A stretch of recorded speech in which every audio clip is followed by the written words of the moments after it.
YouTube video channel पे आपका पुनः स्वागत है। आज के इस वीडियो में हिंदी नाटक और उद्भव और विकास का अध्ययन करेंगे। इससे पहले का जो वीडियो है उसमें हमने हिंदी नाटक का उद्भव और विकास का अध्ययन किया और हिंदी नाटक की जो विकास यात्रा है उसको हमने 4 भागों में बांटा: भारतेंदु युग, द्वैत युग, प्रसाद युग और प्रसादोत्तर युग। तो इसमें हमने पहले का जो वीडियो उसमें भारतेंदु युग और द्वैत युग का अध्ययन कर लिया और आज के इस वीडियो में हम प्रसाद युग का अध्ययन करेंगे। जयशंकर प्रसाद ने हिंदी के नाट्य साहित्य में नए युग का सूत्रपात किया। प्रसाद जी युगांतरकारी नाटककार थे। उन्होंने अपने भावपूर्ण ऐतिहासिक नाटकों में राष्ट्रीय जागृति, नवीन आदर्श एवं भारतीय इतिहास के प्रति अगाध श्रद्धा प्रस्तुत की। यहाँ एक छोटा क्वेश्चन बनता है कि प्रसाद जी के जो नाटक है उनकी मुख्य विशेषता क्या है।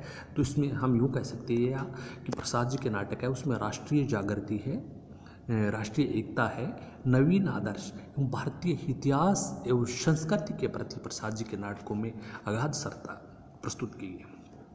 प्रसाद जी ने बौद्धकालीन भारत के इतिहास को आधार बनाकर ऐतिहासिक तथ्यों के अतिरिक्त घटनाओं, परिस्थितियों तथा चरित्र चित्रण का समावेश किया। प्रसाद जी के ऐतिहासिक नाटकों में सबसे पहली रचना राज्यश्री है। इस रचना में उन्होंने हर्षकालीन भारत का चित्रण किया। अजातशत्रु से प्रसाद जी के नाटककार के रूप में ख्याति प्राप्त हुई है। यह प्रसाद जी की ये प्रसिद्ध रचना है। इसी प्रकार स्कंदगुप्त और चंद्रगुप्त प्रसाद जी की सर्वोत्कृष्ट नाटक है। ध्रुव स्वामी प्रसाद जी का ऐतिहासिक नाटक है। इसमें नाटककार ने ये सिद्ध करने का प्रयत्न किया है कि प्राचीन काल में भी विधवा विवाह होते थे। या इस नाटक के बारे में दूसरा क्वेश्चन ये बनता है कि ध्रुव स्वामी नाटक की क्या विशेषता है। तो इस नाटक में स्त्री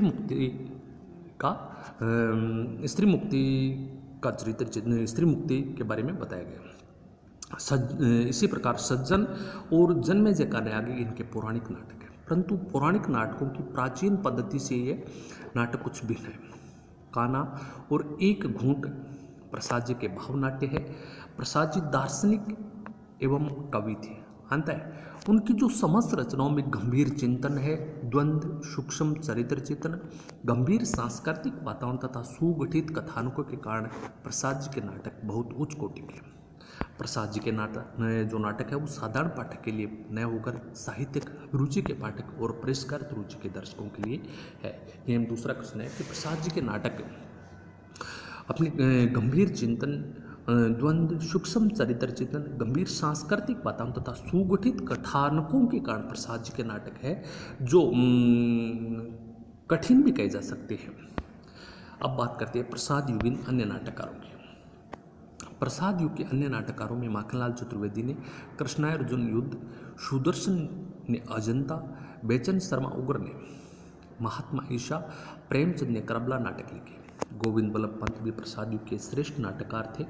उन्होंने सामाजिक, ऐतिहासिक तथा पौराणिक सभी प्रकार के नाटक लिखे। इनके अंगूर की बेटी सामाजिक नाटक है। राज मुकुट तथा अंतःपुर के छिद्र इनके ऐतिहासिक नाटक है। इसी प्रकार बरमाला इनका पौराणिक नाटक है।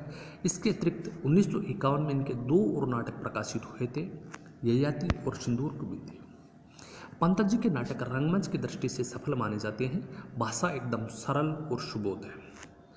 प्रसाद युग के बाद में चर्चा करते हैं आधुनिक युग, प्रसादोत्तर युग या आधुनिक युग। आधुनिक युग के नाटक। आधुनिक युग के नाटककारों में हरिकृष्ण प्रेमी, लक्ष्मीनारायण मिश्र, उदय शंकर भट्ट, सेठ गोविंदास तथा उपेंद्र नाथ अधिक प्रसिद्ध है। एक छोटा सा क्वेश्चन बनता है, कई बार ये पूछा गया है कि आधुनिक युग या प्रसादोत्तर युग के 2 नाटककारों के नाम लिखो। आधुनिक युग में हरिकृष्ण प्रेमी ने ऐतिहासिक नाटकों के क्षेत्र में विशेष ख्याति प्राप्त की। इनके नाटक मुस्लिम कालीन भारत के इतिहास से संबंधित है तथा उनमें समकालीन समस्याओं का समाधान ढूंढने का सफल प्रयास किया गया। प्रेमी जी के रक्षाबंधन, विषपान, आहुति, प्रतिशोध, प्रकाश स्तंभ आदि आपके ऐतिहासिक नाटक है। प्रेमी जी ने पाताल विजय नाम से एक पौराणिक नाटक भी लिखा है। इन्होंने 1 दर्जन से अधिक नाटक लिखे हैं और ये सभी अभिनय के लिए उपयुक्त है और प्रस्तुति एवं पत्रानुकूल भाषा है। इतिहास और कल्पना का समन्वय आपके नाटकों की विशेषता है। प्रेमी जी के नाटक ओजपूर्ण, चरित्र चित्रण में गंभीर तथा विचार नवीन है। या हम छोटा क्वेश्चन कि हरिकृष्ण प्रेमी के नाटकों की विशेषता है कि इनके नाटक ओजपूर्ण है, चरित्र चित्रण में गंभीर तथा विचार नवीन है। लक्ष्मीनारायण मिश्र। आधुनिक युग के नाटककारों में लक्ष्मीनारायण मिश्र का नाम मिश्र भी प्रसिद्ध थे। लक्ष्मणनाथ मिश्र के अधिकांश नाटक समाज संबंधी या समस्या मूलक है। यह हम कह सकते हैं हिंदी में समस्या मूलक नाटकों के जनक लक्ष्मणनाथ मिश्र। समस्या मूलक नाटकों में मिश्र जी को अधिक सफलता प्राप्त हुई। उनका बुद्धिवादी दृष्टिकोण है। उन्होंने समस्या के चित्रण में पात्रों की मनस्थिति तथा अंतर्द्वंद का यथार्थ चित्रण किया। इनके जो अधिकांश नाटक है वो 3 अंकों के हैं, संवाद छोटे हैं और नाटकों में पर्याप्त गतिशीलता है। उन्होंने 2 एक ऐतिहासिक नाटक भी लिखे। मिश्र जी के नाटकों में अशोक, सन्यासी, सिंदूर की होली, राक्षस का मंदिर, मुक्ति का रहस्य, आदि रात, वत्सराज, दशाश्वमेध आदि इनके मुख्य। अब इनमें से लक्ष्मणनाथ मिश्र के ऐतिहासिक नाटक की यदि हम बात करें तो अशोक है, वत्सराज है, दशाश्वमेध इनके ऐतिहासिक नाटक है। बात करते हैं उदय शंकर भट्ट के नाटकों की। उदय शंकर भट्ट ने ऐतिहासिक तथा पौराणिक नाटक भी लिखे। ऐतिहासिक नाटकों में विक्रमादित्य, सिंधुपतन, मुक्तिपंथ, शक विजय। ऐतिहासिक नाटकों में पात्रों के चरित्र चित्रण में भट्ट जी अधिक सफल नहीं कही जा सकती और इनका जो पौराणिक नाटकों में भट्ट जी अधिक सफल है। और दोनों ही प्रकार के नाटक, चाहे ऐतिहासिक नाटक हो या पौराणिक नाटक हो, इनका जो कथानक महाभारत की कथा पर आधारित है। विश्वामित्र और राधा इनके दोनों भावनाट्य है। इसी प्रकार क्रांतिकारी, नया समाज और पार्वती नवीनतम अभिनय नाटक है। मेघदूत और विक्रमोर्वशी आदि कुछ रेडियो रूपक भी इन्होंने लिखे। अब आधुनिक नाटककारों में सेठ गोविंद दास ने बड़ी संख्या में नाटक लिखे। इन्होंने ऐतिहासिक, सामाजिक, पौराणिक, राजनीतिक सभी प्रकार की समस्याओं के नाटक लिखे। एकांकी नाटकों के क्षेत्र में सेठ जी ने 100 से अधिक नाटक लिखे। चरित्र चित्रण तथा रंगमंच की दृष्टि से इनके नाटक श्रेष्ठ है। कथोपकथन में इनका स्वाभाविक है, परंतु सेठ जी ने किसी उत्कृष्ट प्रभाव उत्पादक नाटक की रचना नहीं कर पाए। इनके नाटकों में देखते हैं हर्ष, प्रकाश, सेवापत, शशिगुप्त, बड़ा पापी कौन आदि उनके उल्लेखनीय नाटक हैं।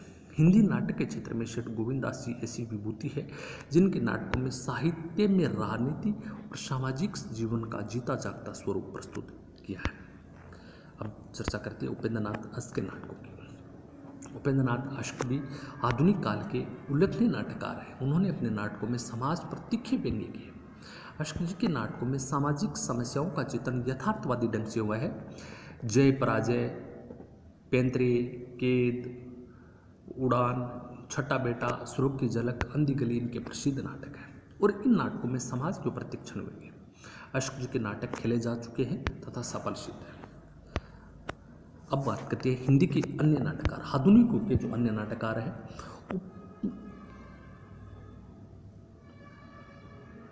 आधुनिक युग के जो अन्य नाटककारों में वृंदावनलाल वर्मा, चतुरसेन शास्त्री ने भी पर्याप्त संख्या में नाटक लिखे। वर्मा जी का पूर्व की ओर जो नाटक है वो ऐतिहासिक दृष्टि से अत्यंत सफल नाटक है। उन्होंने 11 सामाजिक नाटक भी लिखे जिनमें समाज की भिन्न भिन्न समस्याओं पर प्रकाश डाला गया। इसी प्रकार आचार्य चतुरसेन शास्त्री के नाटकों में राजपूती संघर्ष का प्रस्तुत किया गया। इनकी जो भाषा सशक्त एवं भावानुकूल है। इनके अतिरिक्त जगदीश चंद्र माथुर है, पृथ्वीनाथ शर्मा है, राजकुमार वर्मा है, अमृतलाल नागर है, विष्णु प्रभाकर है, रामरक्ष बेनीपुरी आदि नाटककारों की रचनाएं हिंदी नाट्य साहित्य के विकास में योगदान है। अब हिंदी नाटक का उद्भव और विकास का निष्कर्ष क्या है? इस प्रकार हमारा नाट्य साहित्य उत्तरोत्तर प्रगतिशील है। एक बात जो आवश्यक है वो ये है कि हमारे यहाँ रंगमंच और अभिनय की कमी है। छोटा प्रश्न बनता है कि हिंदी नाट्य साहित्य के विकास में मुख्य बाधा क्या है, या हिंदी नाटकों का जितना विकास होना चाहिए उतना विकास क्यों नहीं हुआ है? तो मुख्य बात है कि हमारे यहाँ रंगमंच और अभिनय की कमी है। रंगमंच के ज्ञान से रहित जो नाटककार नाटकों की रचना करते हैं वे नाटक सफल नहीं होते। दूसरे, हमारे नाटकों से हमारी सभी प्रकार की समस्याओं का पूर्ण रूप से समाधान होना चाहिए। हमारे नाटकों से हमारा सांस्कृतिक व्यक्तित्व स्पष्ट होना चाहिए। अभिनयशीलता और भाषा की सरलता पर भी ध्यान दिया जाना चाहिए। हास्य, विनोद तथा प्रयास को प्रमुख स्थान देना चाहिए। धन्यवाद।